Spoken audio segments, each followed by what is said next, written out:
কলসকাঠি জমিদার বাড়ির এই জায়গাটা অনেকেই হয়তো আগেও ভিডিও করছে বা আপনারা ব্লগে দেখছেন। আমি তো আর ওইরকম ব্লগার না, আপনি হয়েছি ছোটোখাটো ব্লগার। আমি দেখাই যে এখানে কিভাবে এর কারুকার্যগুলা দেখাই। হুম, যে দেখতে পাচ্ছেন কত সুন্দর কারুকার্য। হ্যাঁ, আসলে ভয়ও লাগে, কিন্তু ভয়ও লাগে যে মানে ভিতরে কি আছে না নাই। তো সাপ টাপ তো অবশ্যই আছে, কতদিন আগে এটা পরিত্যক্ত যদিও।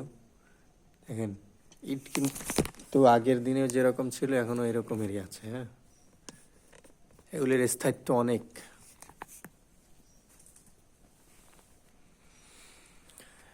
এভাবেই আসলে হয়তো আরো 20-30 বছর পর আমার বাসাটাও পড়ে থাকবে, আমার ঘরটাও পড়ে থাকবে, আমরা থাকবো না এখানে। হয়তো এক সময় মানুষ ছিল, এখন আর কেউ না।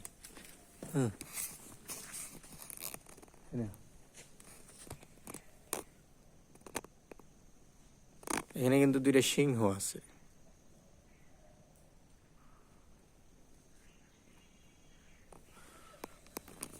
ধন্যবাদ সকলকে সাথে থাকার জন্য।